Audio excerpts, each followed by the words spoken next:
성경비도 있다. 오늘 무슨 날입니까? 설날. 네, 맞습니다. 설날. 역시 선물이 없다. 네, 음력 1월 1일 설날입니다. 그죠? 아마 2023년 양력 1월 1일 시작하시면서 나름대로 여러분 계획 세우시잖아요. 올 한 해 이렇게 하겠다, 저렇게 하겠다 계획하셨는데 이렇게 한 달을 살아보니까 이게 아닌가 보다 하고 다시 한번 기회를 주었다 하는 게 보통 이제 우리 음력 1월 1일이다 보통 그렇게 이야기하지 않습니까? 그래서 근데 오늘 설날임에도 불구하고 여러분 또 시골도 가셔야 되고 오늘 정말 오고 싶었지만 시골 가신 분들도 많고 또 설날이기 때문에 못 가서 죄송합니다 이렇게 전화 오신 분들도 많고 그래서 여러분 이렇게 함께 하신 거에 대해서 제가 너무 감사하고 한 분 한 분 이렇게 정말 축복하고 소개해드리고 해야 되는데 제가 그렇지 못한 거 너무 죄송하기도 하고 또 정말 이 자리에 예배 함께 하신 거 너무 감사합니다. 오늘 특성한 팀도 그렇고 또 이렇게 저렇게 기도하시면서 섬겨주신 여러분 모두에게 너무 감사합니다. 근데 우리 설날이니까 우리 앞에 옆에 분에게 그냥 설날 인사 한번 하시죠. 우리 그래도 새해 복 많이 받으세요. 고맙습니다. 네. 네.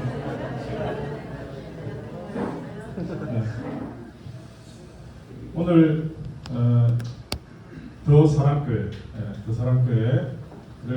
이제 창립하는데 또 이렇게 함께 동참해 주시고 또 예배 가운데 여러분 정말 축복하고 감사합니다.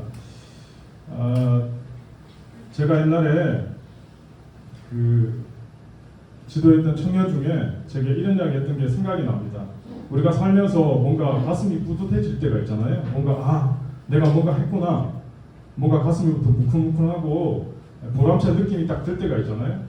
근데 그 청년이 어느 날 제게 이런 이야기 하더라고요. 자기 인생의 터닝 포인트가 있을 때 뭔가 새롭게 시작해야 되겠다. 그러면서 지금까지 했던 것들을 다 내려놓고 그리고 유학을 준비하면서 그러면 가장 밑바닥부터 가서 돈이라도 한번 벌어봐야 되겠다. 그래서 이제 막노동 가서 이제 일을 했대요. 그러니까 뭐 해보지 않은 일이니까 얼마나 힘들겠어요. 그렇게 일을 하고 막 이렇게 이제 어쨌든 했는데 근데 어느 날 이제 그 일이 다 끝나고 이제 유학을 갔다 오니까 자기가 그렇게 봉사했던 게 건물이 다 완공이 돼서 아름다운 건물로 만들어져 있더라는 거예요. 그래서 친구들 지나가면서 자기가 막 자랑했대요. 저거 누가 지은 줄 알아? 내가 했어. 내가 저 건물 지었어. 막 그렇게 자랑했다고 막 하더라고요. 근데 그 이야기가 제가 이렇게 딱 어느 순간에가 오늘 예배를 준비하면서 그 친구가 했던 그 이야기가 딱 생각이 났어요. 물론 좀 과장이겠죠, 그죠? 그냥 뭐 자갈 얼마 좀 나르고, 그죠? 시멘 얼마 좀 나르고, 시멘트 얼마 좀 나르고 이렇게 했겠죠, 그죠? 물론. 근데 뭔가 내가 이 건물 짓는데 시멘트 한 포라도 자갈 얼마라도 보탰다. 그런 어떤 뿌듯함, 그런 어떤 자부심이 있으니까 저 건물 내가 지은 거야. 저 건물 내가 지었어라고 그렇게 친구한테 자랑했다는 거잖아요. 그런 의미에서 오늘 이 예배 가운데 오신 여러분 한 분 한 분에게 저는 이 순간이 이제 앞으로 여러분 인생을 살아가시면서 뭔가 뿌듯함을 느낄 수 있는 마음속에 뭔가 뭉클뭉클 아니면 조금 더 자부심을 느낄 수 있는 그 순간이 저는 오늘 여러분에게 있다. 그리고 여러분이 이 자리에 있으므로 그런 순간을 느끼실 수 있다는 생각이 듭니다. 왜냐하면 이 자리가 바로 그 사랑교회를 세우기 위한 창립, 준비하기 위한 초청 예배이기 때문에 그렇습니다. 하나님이 제일 기뻐하시는 것, 하나님이 제일 영광스러운 게 뭘까 생각하면 교회가 세워지는 거고 하나님 앞에 예배를 드리는 것이고 더 나아가서 영혼 살리는 일이다 그 생각이 듭니다. 그래서 저는 여러분 한 분 한 분 이 자리에 있는 자체가 굉장히 의미가 있고 너무 감사하는 생각이 듭니다. 제가 작년 한 해 동안 여러 고민이 있었습니다. 마치 예수님을 3번씩이나 저주하고 부인하고 처절한 실패와 좌절의식 속에서 디베랴 바닷가에 가서 물고기 잡던 그 베드로, 그러면서 혼자 허랑방탕하게 시간을 보냈던 그 베드로의 시간이 저의 시간인 것 같았습니다. 그런데 그 베드로에게 예수님이 찾아가셨잖아요. 예수님이 찾아가셔서 베드로에게 질문했지 않습니까? 이 사람들보다 네가 나를 더 사랑하느냐? Do you love me more than these people? 제가 그 본문을 그 말씀을 딱 이렇게 주님이 주시면서 주님이 저에게 동일하게 물으셨습니다. 네가 정말 나를 사랑하냐? 네가 정말 나를 사랑하기는 사랑하는 거냐? 이렇게 물으셨을 때 베드로처럼 예 주님, 저도 주님을 사랑합니다. 더 사랑합니다. 그래서 거기서 오늘 이 교회 이름이 만들어진 겁니다. 더 사랑교회. 주님을 더 사랑합니다 할 때 더 사랑. 근데 이 더 사랑은 이렇게 제가 또 더 사랑교회가 있는가 싶어서 이렇게 쳐보니까 전국에 더 사랑교회가 10개가 더 있습니다. 그래서 해 아래 3개였구나. 역시 내 머리에서 나온 게 아니야. 근데 하나님 주신 말씀이니까. 근데 전국에 있는 더 사랑교회는 THE 더 사랑인데 저는 주님을 더 사랑하느냐. 그래서 영어로는 Love More Church입니다. Love More Church. 다릅니다. 정말 더욱 사랑하라. 그런 뜻으로 주님이 주신 말씀이어서 그렇게 더 사랑교회라고 그렇게 이름을 정했습니다. 이름은 지었는데 막상 어떻게 해야 되지? 어떻게 할까? 그런 저에게 또 두 번째 주신 말씀이 마태복음 6장 33절이었습니다. 너희는 먼저 그의 나라와 그의 의를 구하라. 그리하면 이 모든 것들을 더해 주시겠다. 그렇지. 하나님 나라 의를 먼저 구하면 주님이 다 채우시는 거지. 라는 또 믿음이 왔습니다. 그런데 여전히 염려하고 있던 저에게 마태복음 6장이 33절이 아니고 34절이 있다는 걸 또 보여주셨습니다. 34절이 뭐냐 하면 내일 일을 위하여 염려하지 말라. 내일 일은 내일이 염려할 것이요 한날 괴로움은 그날에 족하리라. 이 말씀입니다. 주님이 얼마나 디테일이 강하신지 그런 저의 여러 상황을 아시고 그렇게까지 다 이렇게 말씀을 붙여주신 거예요. 그러면 예 알겠습니다. 순종하고 가겠습니다. 근데 제가 못 가고 있는 거예요. 어떻게 하지? 어떻게 가지? 또다시 그럴 때 제가 고등학교 3학년 때 저희 집이 이제 종갓집이었거든요. 종갓집인데 6.25 500년에 제가 처음 예수를 믿게 됐고 그리고 우리 집안에서 제가 처음 목사가 된 사람이니까 그때 그 기억으로 다시 주님이 돌아가게 하셨어요. 그러면서 그때 주님이 나를 어떻게 부르셨나 그리고 어떻게 헌신했나 하는 생각들을 쭉 하게 하시면서 다시 주님과 함께 믿음으로 요단강을 건너가게 됐다. 그러면서 요단강을 건너갔던 여호수아 이스라엘 백성들을 생각하게 하셨습니다. 그러면서 주셨던 세 번째 말씀이 여호수아서 3장 14절에서 17절 말씀, 오늘 제 설교 본문인데요. 이게 마지막 세 번째 말씀이었습니다. 주님 앞에서 첫 번째 요한복음 21장 말씀과 마태복음 6장 말씀 그리고 마지막에 여호수아 3장 말씀을 제가 주님이 주셔서 그 말씀 붙들고 이제 요단강을 이제 건너가려고 하는 겁니다. 발을 내디뎠습니다. 발을 내디뎠는데 여러분이 이제 참석하신 겁니다. 여러분이 같이 예배 가운데 동참하셨고 함께 축복하시고 이 자리에 오신 것입니다. 그래서 저는 예배가 너무 감사하고 하나님께 정말 영광스러운 정말 복된 예배라고 생각합니다. 그런 의미에서 여러분 다시 한번 여러분을 축복하고 싶고 정말 여러분이 이 예배를 통해서 여러분 개인적 삶이나 또 앞으로 여러분 평생의 주님 앞에 믿음으로 살아가는 그 순간을 잊지 못할 그런 한 순간이 되시기를 예수님 이름으로 축복합니다. 그런 의미에서 우리 예배분 다시 한 번 더 축복하시죠. 정말 당신이야말로 복된 하나님의 사랑입니다. 축복합니다. 그렇게 할 수 있는 여러분의 말을 다 해서 한번 예배분들 한번 축복하시고 이제 성경 보겠습니다.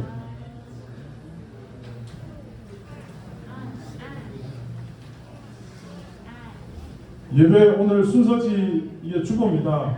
주보에 보면 예배 조금 어설프지만 어쨌든 우리 안 목사님이 도움 주셔서 잘 만들었습니다.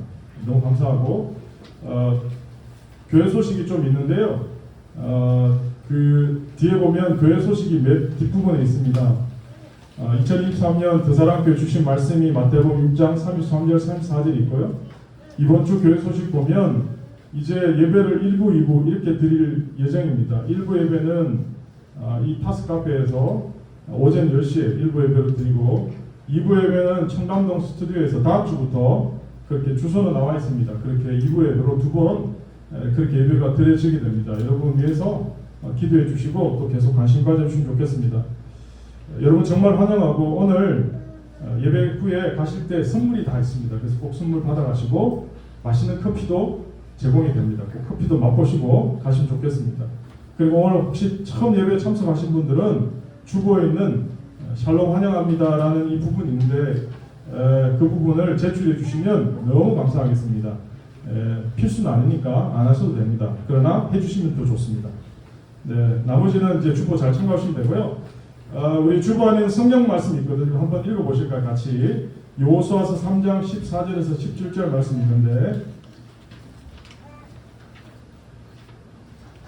제가 14절, 여러분 15절, 제가 16절, 또 같이 17절 이렇게 한번 읽어보겠습니다. 제가 14절부터 읽겠습니다.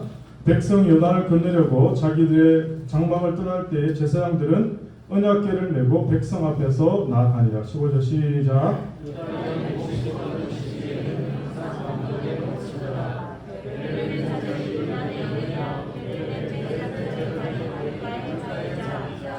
곧 위에서부터 흘러내리던 물이 거쳐서 사르단에 가까운 매우 멀리 있는 아담 성읍 변두리에 일어나 한 곳에 쌓이고 아라바의 바다 여매로 향하여 흘러가는 물은 온전히 끊어지매 백성이 여리고 앞으로 바로 건널세. 17절 시작. 여호와의 언약궤를 맨 제사장들은 요단 가운데 마른 땅에 굳게 섰고 그 모든 백성이 요단을 건너기를 마칠 때까지 모든 이스라엘은 그 마른 땅으로 건너갔더라. 아멘. 그 마른 땅으로 건너갔더라 라는 제목입니다. 제가 이전에 읽었던 책에서 본 이야기인데요. 어떤 작가가 어떤 지인한테서 들은 이야기로 합니다. 아마 그런 걸로 봐서 실화인 것 같습니다. 약간 치매기가 있는 94세 된 할머니가 73세 된 아들과 같이 살게 된 이야기입니다. 이제 아들이 이제 나이가 들어서 회사에서 은퇴를 하고 회사를 그만두고 할 일이 없으니까 그냥 매일 술로 세월을 보내는 겁니다. 나이가 70이 넘었으니까 할 일도 없고 그리고 인생도 너무 무료하고 그래서 술로 보내다가 술이 점점점 늘면서 알코올 중독 증세까지 나타나게 되었습니다. 심지어 아내에게 폭력 성향까지 드러내게 됩니다. 부인이 견디다 못해서 남편에게 이혼을 요구합니다. 그리고 결국은 1년이 넘어서 73세가 되어서 황혼에 쓸쓸하게 혼자가 된 겁니다. 그러고는 94세 된 어머니를 찾아간 겁니다. 여러분 한번 생각해 보시죠. 치매기가 있는 94세 된 어머니가 황혼에 이혼한 73세 된 아들이 이제 자기한테 찾아왔다. 정말 어떻게 보면 좀 안타깝지 않습니까? 안타까운 이야기 아닙니까? 그런데 중요한 건 늙은 아들이 와서 같이 살게 됐는데 그때부터 치매기가 있는 이 엄마의 건강이 갑자기 좋아지는 겁니다. 엄마의 건강이 갑자기 좋아지는 겁니다. 여러분 어떻게 생각하십니까? 이유는 어머니가 매일 삼시세끼 그 삼시세끼 밥을 꼬박꼬박 73세 된 아들한테 해주면서 갑자기 엄마가 삶의 의미를 찾은 거예요. 아, 내게 드디어 할 일이 생겼다. 이놈 자식 밥이라도 먹여야지. 그러면서 밥을 해주면서 엄마가 삶의 의미를 찾으면서 죽을 날만 기다리고 무료하게 지내던 94세 된 어머니가 드디어 삶의 의미를 찾은 겁니다. 존재의 이유를 발견한 겁니다. 그러면서 건강해지기 시작했다는 거죠. 여러분 너무 재밌는 이야기 아닙니까? 이 이야기는 우리에게 우리가 삶을 살면서 삶의 의미를 갖는다는 것, 존재의 이유를 알고 산다는 게 얼마나 중요한가를 가르쳐주는 중요한 이야기라고 저는 생각합니다. 오늘 우리가 살다 보면 주변에서 일어나는 일들 때문에 막 힘들어하잖아요. 결혼하는 것도 요즘 힘들고 결혼했는데 애 나오고 키우자니 지금 저 애기 낳았는데 얼마나 참 힘들겠어요. 그죠? 뱃속에 있을 때가 좋았는데 이렇게 또 나오니까 또 애 키우는 것도 힘들고 회사 나가서 직장 생활하면서 돈 버는 것도 힘들고 학생들은 학교 다니면서 매 학기마다 리포트 쓰고 선생님한테 잘 보이는 것도 힘들고 현민이 중학교 잘 보내고 고등학교 올라가게 해주세요. 지금 함부로 건드리면 안 됩니다. 중2입니다. 중. 약간 막 건드리던데 중2입니다. 그래서 1m 이상 이렇게 거리를 두고 살아야 돼요. 제 친구는. 힘든 거예요. 그러면 집에 있는 사람들은 살기가 편하나 집에서 설거지하고 밥하는 것도 다 힘든 거예요. 쉽게 말해서 세상에는 온통 다 힘든 일밖에 없는 거죠. 하고 싶은 일은 그럼 뭐냐? 그냥 건물주만 하면서 임대료 받고 골프나 치고 시간 남아들면 세계 여행 다니면서 룰루랄라 그렇게 사는 우리 현민이의 최고의 꿈. 그런 인생을 살고 싶은데 그마저도 코로나 때문에 그죠? 마음대로 되지 않다가 지금 조금 이제 코로나가 완화되었습니다. 제가 코로나 기간 중에 여권이 끝났거든요. 근데 더 이상 해외에 다닐 일이 없을 것 같아서 제가 여권 갱신을 하지 않았습니다. 그래서 저는 지금 현재 여권이 없습니다. 다시 만들어야 돼요. 앞으로 언제 해외여행 다닐지 잘 몰라서 제가 그랬거든요. 당분간 해외여행 다닐 일이 없을 것 같다. 그런 생각으로 있는 거죠. 근데 여러분 한번 생각해 보시고, 도대체 지금 내가 왜 이렇게 힘들지? 내가 힘들다는 게 도대체 뭐지? 결국은 제가 앞부분에서 이야기했던 것처럼 삶의 의미를 발견할 수 없었기 때문에, 내가 왜 존재하는지 존재의 의미를 발견할 수 없었기 때문에 힘들다는 것입니다. 그렇다면 여러분 지금 여러분 인생의 의미를 발견하셨습니까? 오늘도 여러분이 이 자리에 나와서 존재하는 이유를 여러분 깨달으셨습니까? 저는 생각할 때 우리가 신앙생활을 하면서 가장 의미 있는 일은 뭘까? 우리가 하나님의 자녀로 살면서 가장 복된 일은 뭘까? 그것은 바로 하나님의 자녀로 쓰임받는 일입니다. 하나님 나를 쓰실 때 가장 복된 것입니다. 내가 아무리 세상에서 잘 나가도, 내가 아무리 세상에 오만 것을 다 가져도 하나님이 쓰시지 않으면 그것은 별로 복된 인생이 아니라는 거죠. 오늘 본문의 주인공은 요수아입니다. 요수아란 이분이 하나님께서 어떻게 그를 쓰셨는지, 어떻게 요수아를 통해 하나님 역사를 일으켰는지 오늘 본문은 등장하고 있습니다. 여러분 이런 말이 있습니다. 제자는 태어나는 것이 아니고 만들어지는 것이다. 이런 말이 있거든요. 하나님의 사람도 마찬가지입니다. 우리가 하나님께 쓰임받으려면 믿음으로 그냥 되어지는 게 아니고 끊임없는 훈련과 연단을 통해서 만들어져 가는 겁니다. 오늘 여러분 함께 읽었던 여호수아서 3장에는 200만 명이 넘는 이스라엘 백성들이 이제 가나안의 관문이라고 할 수 있는 요단강을 건너가기 직전입니다. 엄청난 강물이 불어나는 이 상황에서 200만 명이 넘는 이스라엘 백성들이 어떻게 어린이, 어른, 아이, 남녀노소 포함해서 정말 짐승까지 포함한 그 수많은 사람들이 어떻게 철철 물이 흘러넘치는 요단강을 건너갔을까요? 특별히 오늘 본문 15절을 보면 곡식 거두는 시기다 이렇게 나오거든요.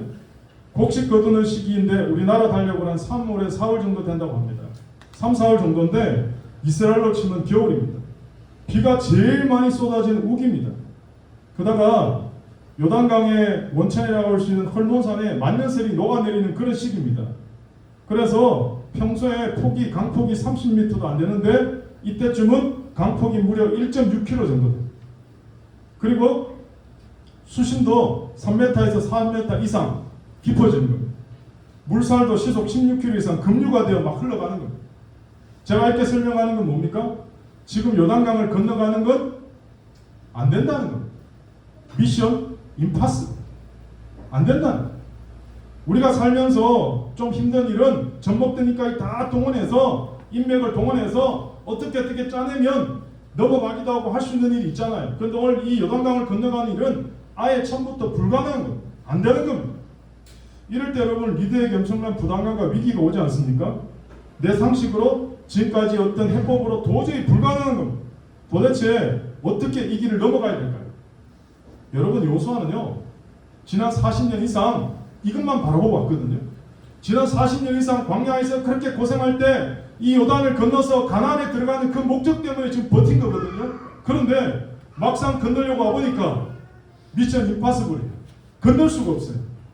이 상황에서 여러분 어떻게 해야 될까요?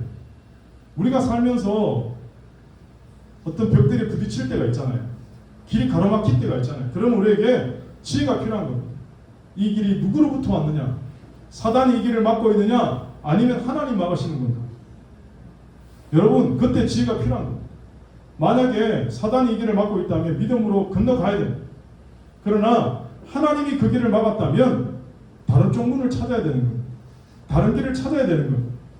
오늘 여호수아는 지도자로서 무엇을 할지 우선순위를 가지고 기도하고 준비합니다. 무모하게 여호수아는 행동하지 않았습니다. 여호수아는 먼저 정탐꾼 2명을 보냅니다. 보내서 여리고성과 그 주변을 다 정탐하게 만듭니다. 다시 말해서 평소에 철저하게 준비했다가 때가 되면 적극적으로 움직이는 스타일이 바로 여호수아입니다. 저희가 3장 14절부터 봤지만 여호수아 3장 1절에 보면 여호수아가 아침에 일찍이 일어났다 이렇게 되어 있습니다. 아침에 일찍 일어났다. 다시 말해서 여러분 어떤 단체든지 지도자들을 보시면 정말 성실하지 않습니까? 그래서 아침형 인간을 넘어서 새벽형 인간 뭐 그런 이야기 하지 않습니까? 오늘 만약 여러분들 이제부터 하나님 앞에 쓰임받기를 결심하고 결단하셨다면 제일 먼저 중요한 게 체질을 바꿔야 됩니다. 다시 말해서 습관을 바꿔야 됩니다. 지금 이제 이스라엘 백성들은 목표지인 여리고성을 공격해야 되는데 먼저 요단강을 건너가야 되는 겁니다. 그래서 한 13km 정도 떨어진 시딤이라는 곳에 먼저 진을 칩니다. 진을 치고 2명의 정탐꾼을 여리고성에 보내고 그리고는 여호수아는 보고를 받고 드디어 준비를 하는 겁니다.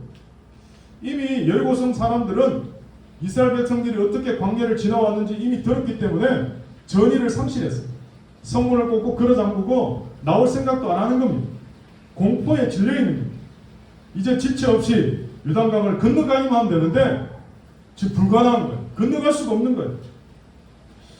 어떻게 보면 지금 저와 여러분이 찬 형편이 그렇지 않습니까? 전 지구적으로 아니 우리 지금 일상을 위협받고 있는 이 코로나 시대에 우리가 어떻게 살아야 되지? 매 순간 내 삶의 문제를 어떻게 극복해야 되지? 하는 생각을 여러분 하실 겁니다. 저는 본문을 통해서 우리도 똑같은 이런 상황 속에서 어떻게 하나님의 기적을 경험하고 하나님께 쓰임받을 것인가, 하나님의 사람은 이렇게 살아야 된다는 삶의 원리를 3가지로 정리하려고 합니다. 첫 번째는 우리가 하나님 앞에 쓰임받기 위해서는 하나님께 잘 연결되어 있어야 됩니다. 뭐라고요? 하나님께 잘 연결되어 있어야 됩니다. 요즘 유명 연예인이 등장해서 정말 잘생긴 연예인이 등장해서 광고 문구가 하나 딱 뜨더라고요. 연결은 힘이 세다 이러면서 그런 광고가 있어요. 혹시 보신 적 있습니까? 뭐 기업 광고인데요. 연결은 힘이 세다. 그 광고를 보면 제가 오늘 본문이 생각이 났어요. 여러분 우리가 있는 이 건물도 마찬가지죠. 아무리 좋은 건축 자재가 있어도 잘 조합되고 연결돼야 되는 겁니다. 벽과 벽 사이 그리고 지붕과 뼈대 사이 잘 연결돼야 이 건물이 완성되는 겁니다.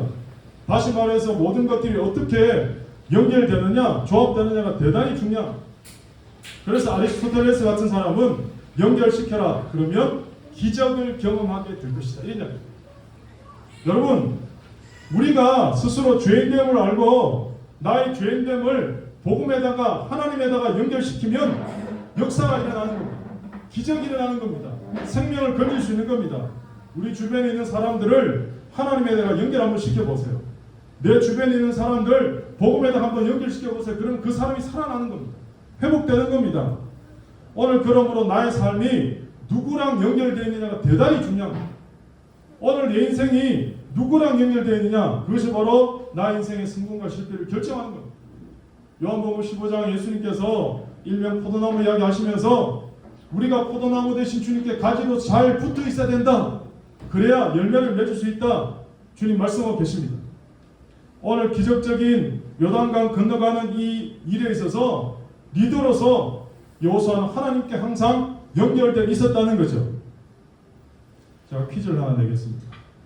지금 말씀드리는 3 종류의 사람의 공통점이 뭔지 한번 맞춰보시기 바랍니다. 첫 번째, 오늘 부부로 오신 분들 죄송한데, 첫 번째, 부부 사이가 나쁜 사람. 두 번째, 음치. 세 번째, 적석에서 스피치를 못하는 사람.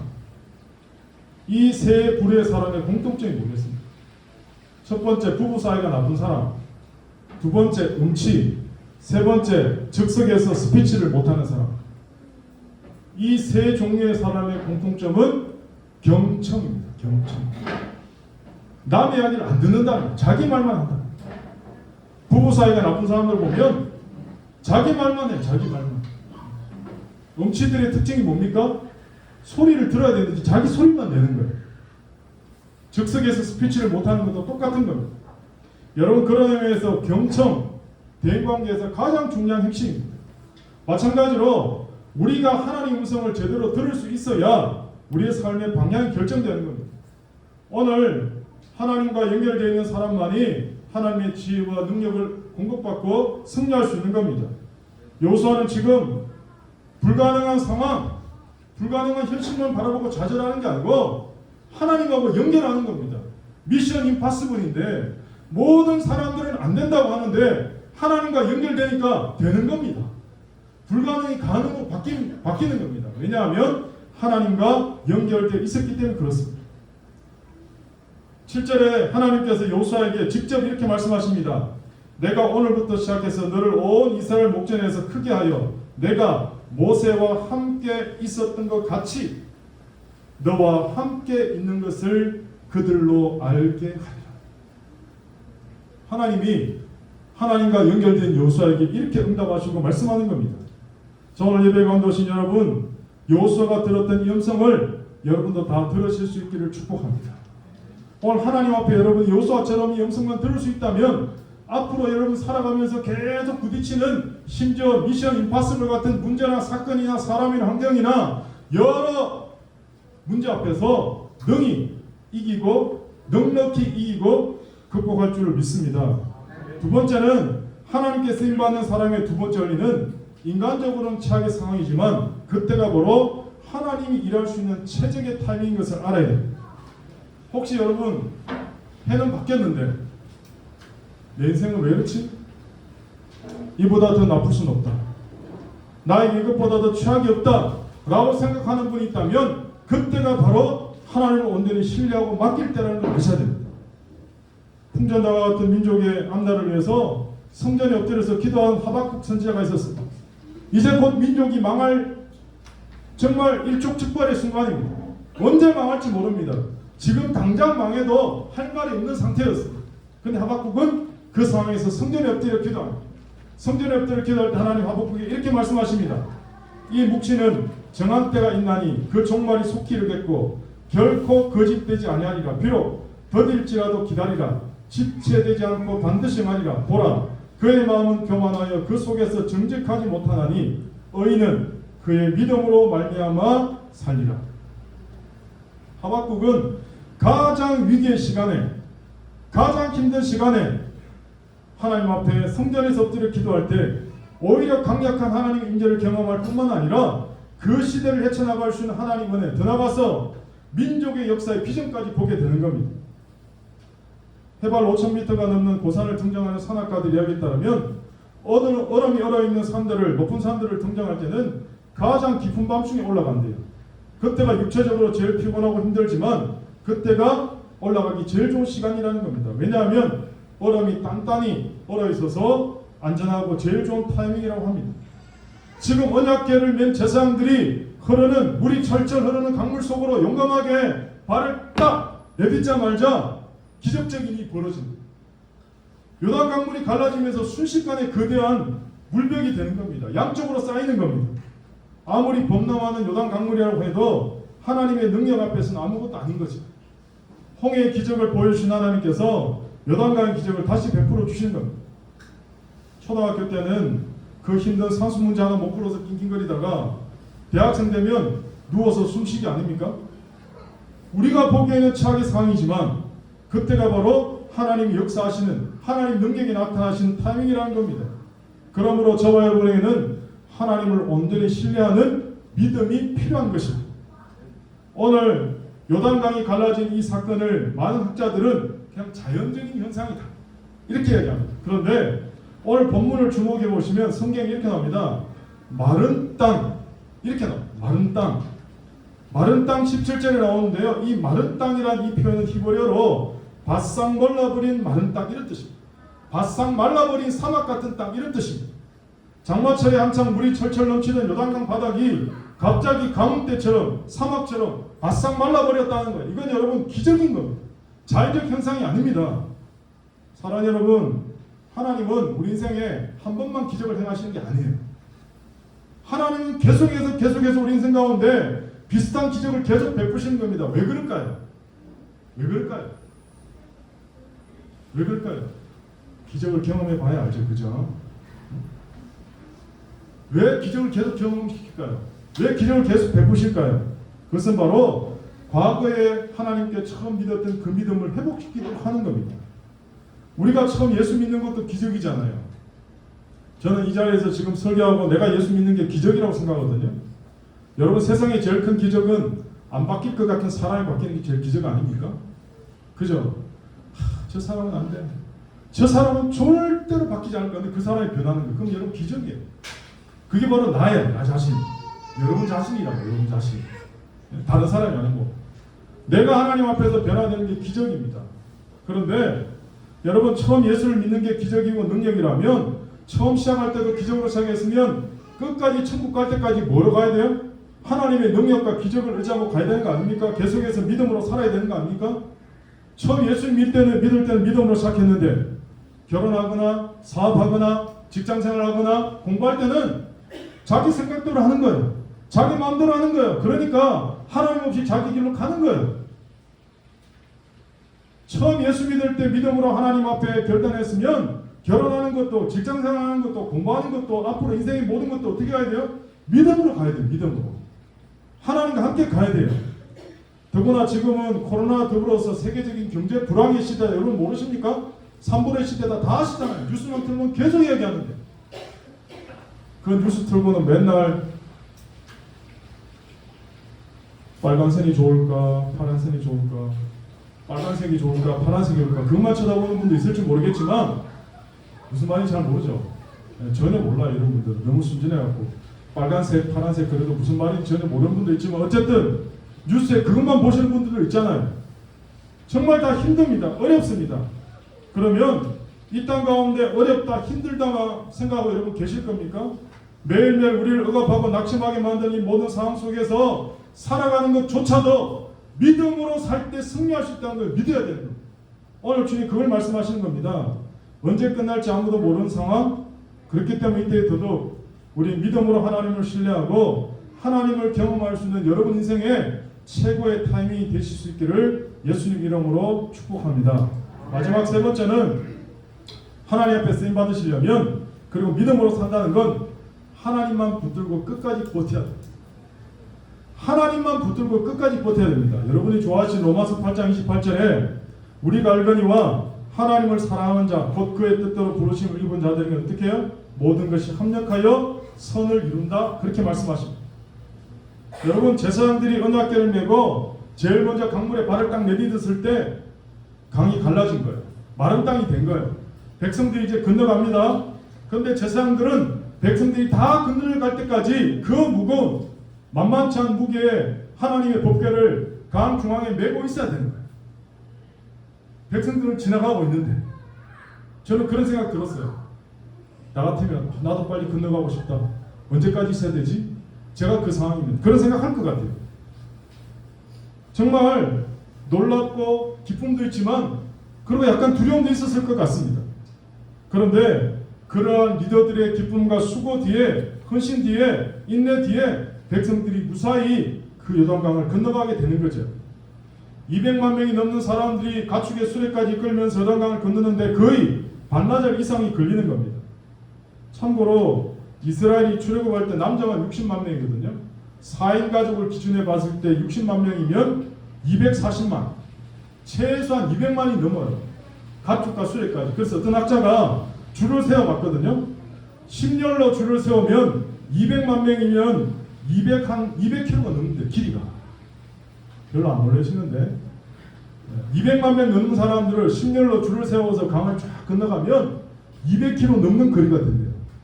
그러니까 여러분 그 사람들이 강을 다 건너가려면 얼마나 시간이 많이 걸렸겠습니까? 그러므로 리더가 된다는 건 쉬운 일이 아니죠.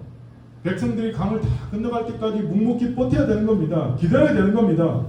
강 한가운데 서서 물벽을 이루었던 요단강이 언제 흘러넘칠지 모르는데 그럼에도 불구하고 버티는 겁니다.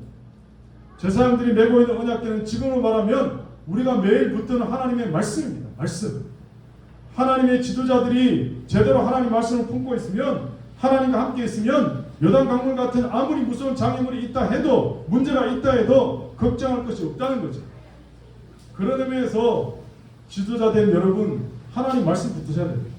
우리가 하나님 말씀 붙들 때 하나님의 사람들이 걱정 없이 평안하게 날마다 승리할 줄 믿습니다.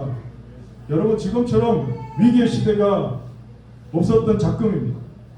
가만히 돌아보면 1세기 전 상황과 별로 제가 볼 때는 달라 보이는 게 없는 것 같아요. 우리나라가 국제적으로 국내적으로 언어가 하나 만만한 게 없는 것 같아요. 더 나가서 여러분 우리를 둘러싸고 있는 열강들 너무 강해 보이지 않습니까? 지금 사실 우리 남한은 섬입니다. 섬. 우리가 육지에 산다고 생각하십니까? 우리나라가 지금 섬나라입니다. 섬. 일본만 섬이 아니에요. 여러분 착각하시면 안 돼요. 일본 보고 맨날 1년에 뭐 1cm씩 밑으로 가라앉네 섬나라네 그러고 조롱하는데 지금 우리 남한이 섬나라입니다. 육지로 우리가 갈 수 있는 곳이 없습니다. 막혀 있습니다. 북쪽은. 우리 다 섬입니다. 배를 타든지 비행기 타고 가야 됩니다. 정말 이런 상황 속에 우리가 누구를 의지해야 됩니까? 누구를 의지하고 살아야 됩니까? 그런데 이런 상황 속에서 어떤 한 사람도 책임지려고 한 사람은 없는 것 같아요. 제가 볼 때. 그래서 사람들은 시대별로도 이순신 장군을 찾아요. 안중근 의사를 찾아요. 시대가 이렇게 흘렀는데도. 그러면서 계속 그분들을 입에 오르내리면서 막 존경한다 그래요. 왜 그랬을까 생각해 보면 그분들이 살았던 시대는 지금보다 더 어려웠어요. 더 힘들었어요. 그런데 그분들은 단순히 문제만 비판하고 문제의식 가운데 있는 게 아니고 자기 몸을 던져서 희생했기 때문에, 자기 몸을 던져서 시대를 깨우는데 앞장서서 행동했기 때문에 지금도 그분들의 이름을 오르내리면서 존경한다고 이야기하는 겁니다. 그러므로 우리의 몸도 마찬가지 아닙니까? 여러분, 몸도 움직여야 건강합니다. 운동하셔야 됩니다. 그래야 건강하고 행복해지는 겁니다. 마찬가지로 오늘 우리의 삶도 내가 몸담고 있는 조직이나 단체나 내 가정도 회의해 보십시오. 공청회 하자면 몇 시간 해도 문제 해결 안 됩니다. 그럼 어떻게 해야 됩니까? 문제가 보일 때마다 그것을 기도 제목으로 삼아야 되는 거예요. 오히려 내가 그 문제 앞에 헌신하고 깨어지고 기도할 때 요수아처럼 하나님의 말씀을 끝까지 붙들고 따라갈 때 오히려 삶의 문제가 해결된다고 저는 믿습니다. 어떤 책에서 읽은 내용인데요. 이 세상에서 가장 향기로운 향료는 꽃이나 열매에서 따오는 게 아니고 병든 고래 기름에서 나옵니다. 세상에서 제일 향기로운 향료는. 더 나아가서 세상에서 가장 아름다운 소리를 내는 바이올린은 나무가 자랄 수 없는 수목 한계선. 그 수목 한계선에서 비바람 맞으면서 그냥 웅크리고 있는, 무릎을 꿇고 있는 나무 같은 그 나무에서 가장 소리가 좋은 바이올린이 만들어진다는 겁니다. 마찬가지죠. 오늘 우리 인생의 어떤 문제나 고난이 오히려 우리 인생을 아름답게 할 수 있는 건, 값진 의미를 줄 수 있는 건 오히려 그 시간을 통해서 내가 성장하고 성숙해지기 때문입니다. 저는 오늘 예배 가운데 오신 여러분 모두를 다시 한번 축복하고, 여러분 이 시대에 정말 하나님의 사람으로, 하나님의 축복된 성도로 살아가시기를 정말 소망하고 축복합니다. 제가 한번 여러분에게 질문 드려보겠습니다. 여러분 정말 하나님께 연결되어 있습니까? 여러분 인생은 정말 하나님과 연결되어 있습니까? 더 나아가서 여러분의 최선보다 하나님의 차선이 낫다는 걸 여러분 알고 계십니까? 더 나아가서 마지막으로 끝까지 하나님만 붙들고 여러분 버티기 하십니까? 오늘 제가 세 가지 말씀드렸습니다. 첫 번째는 우리 인생이 늘 하나님께 연결되어서 살아야 된다. 두 번째는 내가 최악이라고 생각하는 그 상황이 하나님이 최적으로 만들어줄 수 있는, 역사할 수 있는 상황이다. 그렇게 말씀드렸습니다. 세 번째는 하나님만 붙들고 끝까지 믿음으로 버텨야 된다는 겁니다. 왜냐하면 우리 인생을 역전시켜 주시는 분은 바로 살아계신 하나님이시기 때문입니다. 그러므로 여러분 예배 가운데 이러한 말씀의 원리로 남은 2023년, 아니 여러분의 인생의 모든 순간을 하나님과 동행하고 승리하는 여러분 되시기를 다시 한번 예수님 이름으로 축복합니다. 오늘 여러분 이 복된 예배 참석해 주셔서 힘을 보태주시고 응원해 주시고 너무 감사드립니다. 정말 이렇게 많은 분들이 오셔서 축복하시고 예배 참석하시고 또 기도를 심어주시고 응원하실 거라고 조금은 예상했지만 이렇게 예상 못했습니다, 사실. 근데 어쨌든 이렇게 오셔서 너무 감사하고 여러분 오늘 정말 기도 많이 해주시길 부탁드립니다. 제가 마지막으로 한 가지 말씀드리면, 하나님이 이 말씀을, 요수아 말씀을 주시면서 그럼 나는 요수아처럼 열심히 뛰면 되겠다 이렇게 생각했거든요. 근데 오늘 하나님이 제 뒤통수를 망치로 땅 때리면서, 야, 요수아가 혼자서 잘나서 승리했냐? 요수아가 전쟁에 승리한 이유는 산 위에서 모세와 아론과 홀이 기도했기 때문에 이긴 거야. 요수아가 잘나서 이긴 게 아니야. 제가 그때 깨달은 거예요. 그러면 모세와 아론과 홀이 나에게 필요하구나. 그래서 저는 여러분에게 정말 부탁드리고 싶습니다. 여러분이 정말 더사롭게 생각하시면서 모세와 아론과 홀이 되어주시기를 정말 부탁드립니다. 그래서 여러분 정말 기도해 주시기를 부탁드립니다. 그럴 때 하나님께서 이 교회를 통해서 정말 영혼을 살리는 그런 교회로 자리매김할 줄 믿습니다. 두 번째 깨달음은 어떤 분이 제게 주신 말씀인데, 요수아가 죽고 나서 사사기 시대가 왔잖아요. 그러면 다음 세대, 그 다음 세대의 사사기 시대가 오지 않기 위해서 내가 이 교회를 통해서 노력해야 되겠구나. 하나님 앞에 비전을 가지고 뛰어야 되겠구나. 그런 생각하게 됐습니다. 이 교회가 드사랑교회가 그렇게 될 수 있도록, 또 제가 그렇게 뛸 수 있도록, 그렇게 헌신할 수 있도록 여러분 기도해 주시기를 부탁드립니다. 그 마음을 가지고 우리 마지막 찬양 하나 하고 싶은데요. 주님 다시 오실 때까지 우리 순서지 있습니다. 우리 악보 있는데요.